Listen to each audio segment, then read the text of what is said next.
अस्सलाम वालेकुम स्टूडेंट्स। कैसे हैं आप लोग? सब ठीक हैं? यहाँ पे आज जो है हम नेक्स्ट जेएस की नई सीरीज स्टार्ट करने जा रहे हैं।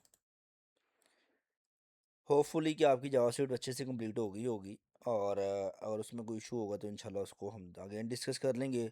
और जो स्टूडेंट्स जिनके एग्ज़ाम चल रहे थे वो काइंडली अपनी document object model, DOM, manipulation, events पे काफ़ी जो है ना वो ध्यान दें। और आज हमारा जो फर्स्ट लेक्चर है वो नेक्स्ट जेएस का लेक्चर है। नेक्स्ट जेएस को स्टार्ट करने से पहले आपको सबसे पहले अपने सिस्टम पे नोड जेएस इंस्टॉल करना पड़ेगा। नोड जेएस को इंस्टॉल करने के लिए आप ब्राउज़र पे जाकर नोड जेएस लिखें। होपफुली ये आपके पास इंस्टॉल भी होगा।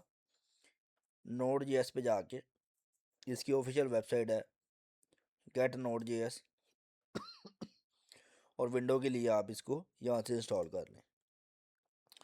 तो ये आपका डाउनलोड होने लग जाएगा, और जैसे ही डाउनलोड होगा with in a few second में आप इसको इंस्टॉल कर सकते हैं, जैसे आप दूसरे सॉफ्टवेयर इंस्टॉल करते हैं। ठीक है, मेरे पास ऑलरेडी इंस्टॉल है इसलिए मुझे ये एरर आ गया। आप लोगों के पास भी इंस्टॉल होगा तो आपके पास ये एरर आ जाएगा। अब हम चेक कैसे कर सकते हैं कि ये होपफुली हमारे पास सही इंस्टॉल है या नहीं है? ठीक है, हम यहाँ पे चले जाते हैं। आपने कोई भी एक फ़ोल्डर सेलेक्ट कर लेना है। वैसे ये ग्लोबली इंस्टॉल हुआ होगा। अगर मैं यहाँ पे CMDB ओपन करूँ और नोड -v करूँ तो मुझे यहाँ पे नोड का वर्जन जो है वो शो होना शुरू हो जाएगा। तो ये आपको इस तरह आइडिया हो जाएगा कि नोड आपका इंस्टॉल है।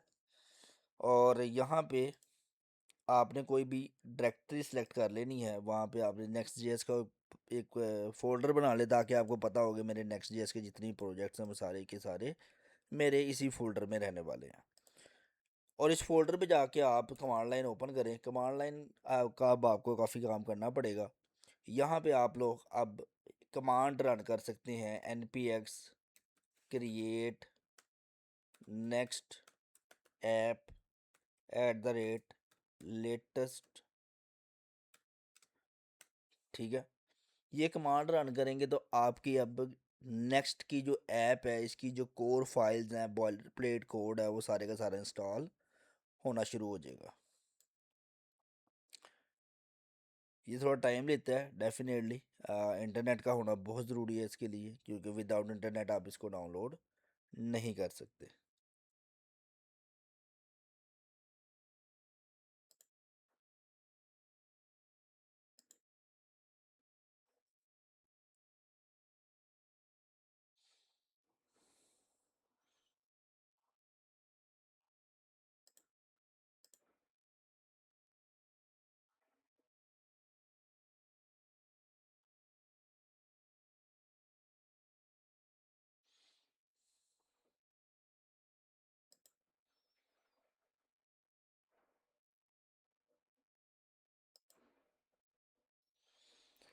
जी, तो अभी आपसे पूछ रहा है what is your project name. आप यहाँ पे कोई भी प्रोजेक्ट का नेम रख सकती हैं। मैं ही यहाँ पे रख लेता हूँ जुलाई नेक्स्ट जेएस, कि हम जुलाई में एक प्रोजेक्ट स्टार्ट कर रहे हैं, और तो इसलिए मैंने इसका नाम रख लिया। आप कुछ भी रख सकते हैं, blog, e commerce site, blogging site, कुछ भी रख सकते हैं। तो यहाँ पे फर्स्ट वाली पे ही आपने क्लिक करना है यस यूज़ रिकमेंडेड डिफ़ॉल्ट्स। और जैसे ही आप क्लिक करेंगे तो अब यहाँ पे आपका जो एक फ़ोल्डर भी क्रिएट हो गया, और ये इंस्टॉलेशन इसकी स्टार्ट होगी, क्योंकि इसमें आपको बाय डिफ़ॉल्ट बहुत ज़्यादा चीज़ें इंस्टॉल ऑलरेडी इंस्टॉल्ड मिलेंगी। ठीक है, इसमें आपको रिएक्ट मिलेगा, रिएक्ट डॉम मिलेगा। अब नेक्स्ट जेएस और रिएक्ट जेएस में डिफरेंस क्या है? इसमें कोई भी डिफरेंस नहीं है, बल्कि नेक्स्ट जेएस रिएक्ट जेएस का ही फ्रेमवर्क है। ठीक है, रिएक्ट जो है हमारी, ये पहले सिर्फ और सिर्फ यूज़ होती थी फ्रंट एंड के लिए। ठीक है, और ये बहुत ज़्यादा वायरल हुई, बहुत ज़्यादा फेमस हुई, इसको बहुत ज़्यादा जो है ना वो लोगों ने पसंद किया। तो इन्होंने कहा कि ये सिर्फ फ्रंट एंड के लिए यूज़ हो रही है, क्यों ना ऐसी लाइब्रेरी बनाएं जो कि बैक एंड के लिए भी यूज़ हो। तो इन्होंने फिर नेक्स्ट जेएस बनाई। ये रिएक्ट जेएस की आगे फर्दर लाइब्रेरी है नेक्स्ट जेएस।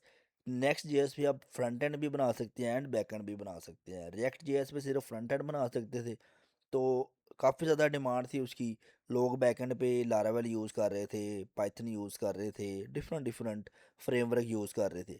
तो उन्होंने कहा बजाय कि लोग बैकएंड पे किसी और लैंग्वेज का फ्रेमवर्क यूज़ करें, तो हम अपना ही बैकएंड फ्रेमवर्क लॉन्च करते हैं। तो इन्होंने नेक्स्ट जेएस को लॉन्च किया। अब नेक्स्ट जेएस पे आप क्लाइंट साइड भी काम कर सकते हैं यानी कि फ्रंट एंड का भी, और सर्वर साइड भी काम कर सकते हैं यानी कि बैकएंड का भी। और नोड जेएस का मुझे काफ़ी क्वेश्चन किया था लोगों ने कि नोड जेएस का क्या, इसमें हमने तो नोड जेएस यूज़ करनी है। तो नोड जेएस एक्चुअली में सर्वर है। जैसे अभी हमने नोड जेएस इंस्टॉल किया, ये एक सर्वर है। इस पे आपकी सारी जेएस की लाइब्रेरीज चलेंगी। सबसे पहले नोड जेएस ही आया था, लेकिन नोड जेएस को यूज़ करना बहुत ज़्यादा मुश्किल है। इसीलिए नोड जेएस को यूज़ करते हुए हमारे ये फ्रेमवर्क्स बन गए, react JS, Vue JS, angular JS, express JS, lots of another JS framework है जो कि डिफरेंट डिफरेंट प्लेटफॉर्म्स पे यूज़ हो रहे हैं। यहाँ पे आप देखेंगे आप सक्सेसफुली जो है हमारा created a July next project, हमारा ये प्रोजेक्ट हमारा रेडी हो गया। इसको आप क्लोज कर देंगे। नेक्स्ट जेएस वाले हम अपने प्रोजेक्ट पे जाते हैं और यहाँ पे देखते हैं कि हमारी कौन कौन सी फाइल्स आ गई हुई हैं। तो नेक्स्ट जीएस पे जैसे ही आप जाएंगे आपके पास lots of folders and files आ जाएंगी, जिनमें से जो मेन इंपॉर्टेंट फोल्डर है आपके लिए वो ऐप फोल्डर है। बाकी किसी भी फोल्डर पे भी आपने जो है ना फोकस नहीं करना, किसी भी फाइल पे फोकस नहीं करना, सिर्फ आपके पास जो आपका इम्पोर्टेंट फोल्डर है वो है ऐप फोल्डर। ठीक है। अब हम क्या करते हैं, इस कोई भी ऐसा HTML का आपको पेज नज़र नहीं आएगा जिसको आप डायरेक्टली रन कर सकते हो। इसको रन करने के लिए भी हमें एक कमांड चलानी पड़ेगी, npm run dev। ठीक है। सबसे पहले आपने नेक्स्ट जेएस वाले फोल्डर पे आके कमांड चलाई थी, अपना एक फोल्डर बनाया था, प्रोजेक्ट बनाया था। अब इस स्पेसिफिकली प्रोजेक्ट को रन करना है तो इसके लिए इस फोल्डर के अंदर जाना ज़रूरी होगा। यहाँ पे हम कमांड लाइन रन करेंगे, लाइका npm रन डेव। npm क्या है? Node package manager. ठीक है। नोड पैकेज मैनेजर, इसके थ्रू आप जितने भी जेएस के फ्रेमवर्क हैं उनको रन कर सकते हैं। विदाउट npm यानी कि नोड पैकेज मैनेजर आप कोई भी फ्रेमवर्क रन नहीं कर सकते, बेशक वो रिएक्ट का हो या नेक्स्ट जेएस का हो। अब जैसे ही आपका सर्वर यानी कि आपका development mode node package manager ने रन जैसे ही कर दिया, आपको एक डोमेन मिल जाएगी। आपको एक लोकल होस्ट पे एक डोमेन मिल जाएगी जिसको आप एक्सेस करके अपने प्रोजेक्ट को देख सकते हैं। तो जैसे ही मैंने इस पर क्लिक किया, आप देखें कि हमारा प्रोजेक्ट जो है वो रन हो रहा है।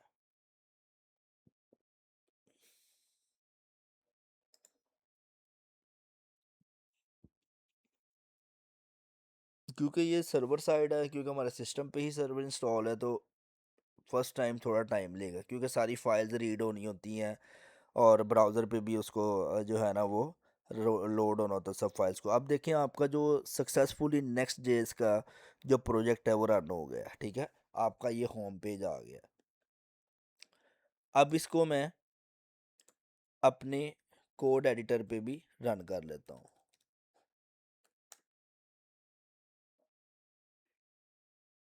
जैसे ही आप कोड एडिटर पे इसको ओपन करेंगे, आपके पास मैंने पहले ही बताया है कि काफ़ी ज़्यादा फोल्डर्स एंड फाइल्स आ रही होंगी। आपके लिए जो काम का है वो है ऐप। ऐप के अंदर आपको डिफरेंट डिफरेंट फाइल्स मिलेंगी। फेवी आइकन लगा हुआ है, ग्लोबल CSS जिसमें CSS है, लेआउट डॉट TSX। TSX क्या है?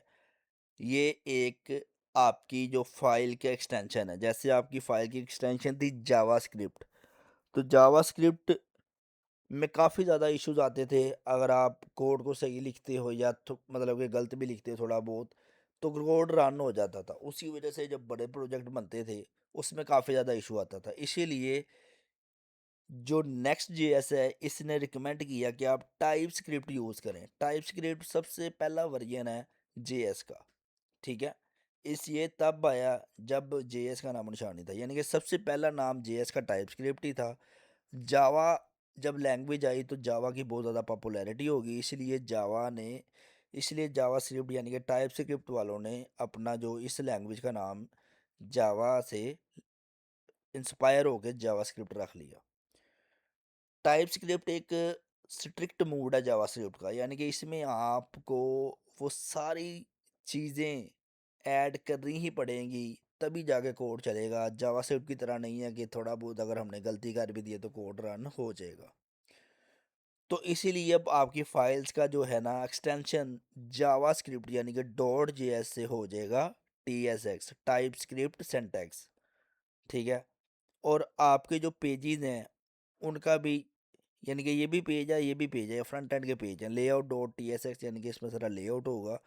पेज डॉट TSX आपका ये वाला पेज है, होम पेज है। कौन सा? ये वाला होम पेज है।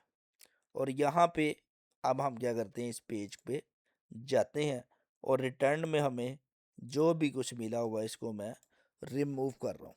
ठीक है, मुझे पता चले कि हमारा, ये देखिए अब हर चीज़ रिमूव होगी, एक एरर आ गया। इसमें मैं H1 पास कर देता हूँ, हाय नेक्स्ट JS डेवलपर्स। अब आप देखेंगे हमारे पास वो आ गया जो हमने वहाँ पे लिखा था। रिटर्न के अंदर आपको चेंजिंग करना पड़ेगी अगर आपने अपनी HTML में कुछ चेंज करना है तो। ठीक है, यहाँ पे टेलवंड ऑटोमेटिकली इंस्टॉल है, आपको इंस्टॉल नहीं करनी पड़ेगी, कोई CDN नहीं लगाना पड़ेगा। तो ये हमारी है नेक्स्ट JS का सेटअप। नेक्स्ट JS का सेटअप आप कर लें इंशाल्लाह।